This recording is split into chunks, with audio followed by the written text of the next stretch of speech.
King, A Brief Biography by David Chronister.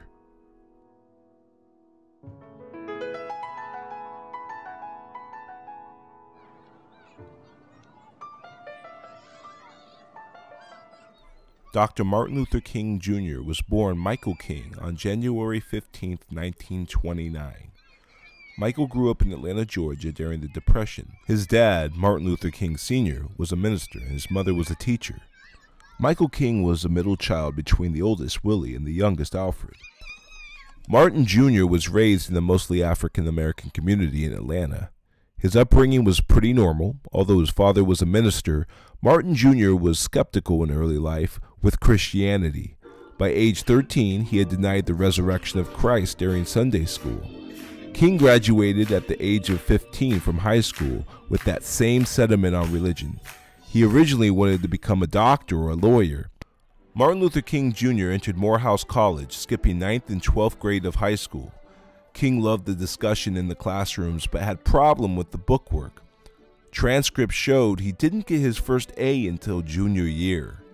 King received his degree in sociology in 1948. By that point in time, he was already eyeing the ministry. King moved to Pennsylvania to study theology at Crozier Seminary. During this time, King began to understand his own religious values. Becoming even more of a liberal Christian theologian, he started to believe that a much more personal relationship with God was needed. Martin decided on Boston University for his fellowship. He decided to study systematic theology.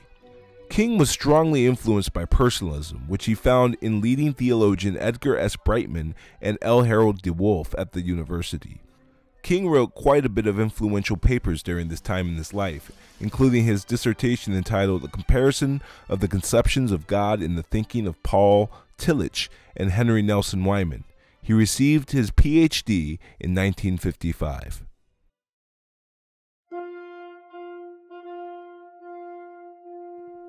In 1953, King met Coretta Scott.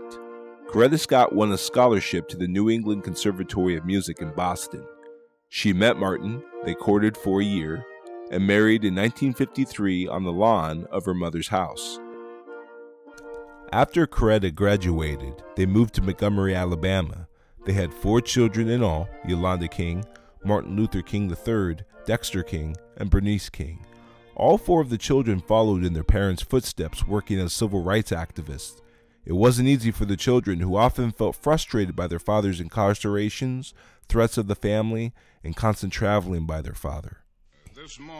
Dr. King had rejected several East Coast churches before accepting the call to Dexter Avenue Baptist Church in Montgomery, Alabama. This was his only full-time minister gig. Martin liked the social action of the church, and he could live closer to where he was needed. At this point in time, King was already a strong worker and advocator for civil rights. He was a member of the executive committee of the NAACP. His sermons were always very well done. However, it was his activism at Dexter that would thrust him and his family into the national arena. For a number of years, the Negro passengers on the city bus lines of Montgomery have been humiliated, intimidated, and face threats on this bus line. Just the other day, one of the fine citizens of our community, Mrs. Rosa Parks, was arrested because she refused to give up her seat for a white passenger. Mrs. Rosa Parks was arrested and taken down to jail, taken from the bus, just because she refused to give up her seat. The bus boycott began. A year after the bus boycott, the Southern Christian Leadership Conference was formed. King accepted the leadership role. The main goal of the conference was to provide leadership and organization to the civil rights movement. King channeled Gandhi to direct the organization in the right direction of nonviolence. The following year, Martin finished his first major book called Stride Toward Freedom. The book was an important step towards putting on paper what so many African Americans were feeling at the time. At one of his book signings, he almost died when an assailant stabbed Martin with a letter opener. In 1959, Martin, his wife, and Lawrence Reddick began a 5-week tour of India. Martin told reporters, "To other countries I may go as a tourist, but to India I come as a pilgrim." we shall overcome. Deep in my heart, I do believe. King moved back to Atlanta, Georgia to be the co-pastor with his father at the Ebenezer Baptist Church. Shortly afterwards, King was involved in a series of sit-ins. Such sit-ins had gained popularity in the 60s, especially the sit-ins in Greensboro, North Carolina. They were not the first sit-ins during civil rights, but they helped bring attention to the movement. Dr. King was arrested at a sit-in in Atlanta, Georgia, and sentenced to 4 months in jail. During the next 3 years, King is arrested several times. In 61, it was parading without a permit. In 62, King is arrested at a prayer vigil in front of the Albany, Georgia City Hall. In 63, he was arrested in Birmingham and spent 11 days in jail.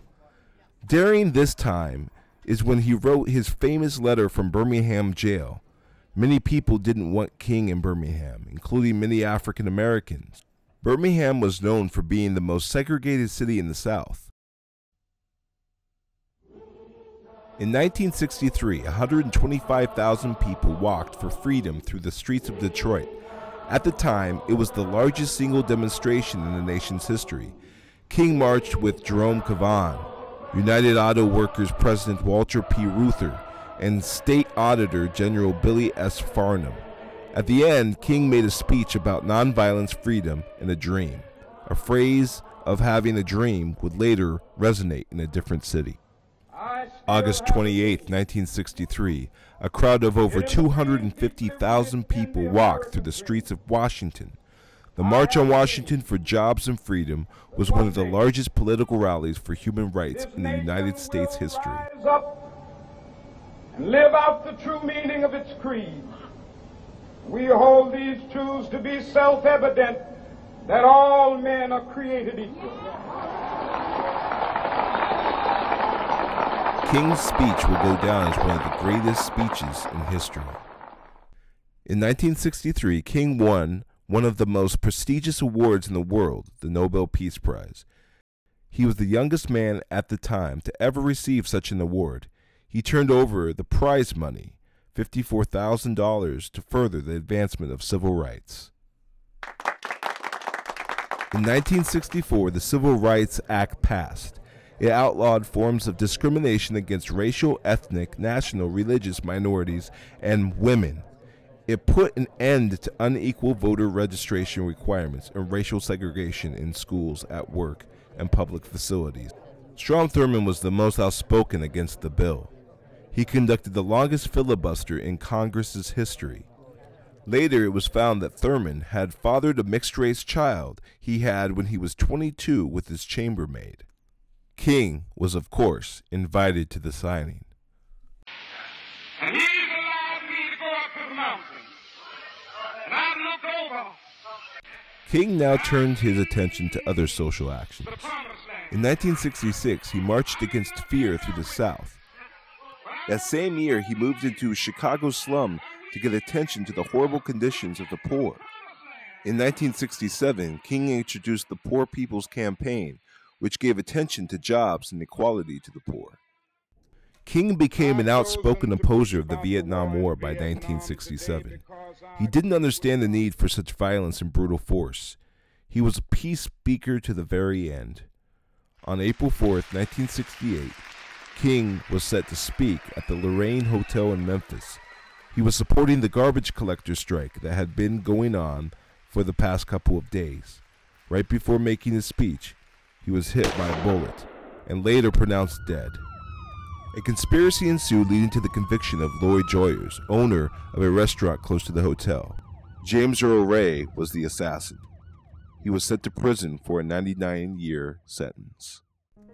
King just didn't die a martyr of civil rights. He left behind his family willing to take on the torch after his death. Martin Luther King is now a national holiday of remembrance. There are roads, schools, scholarships named in his honor. There is even a monument to his legacy in Washington, D.C. But that wouldn't have mattered to King. The truth is that Dr. King was invested in spreading tolerance and love to people of all races, ethnicities, and cultures.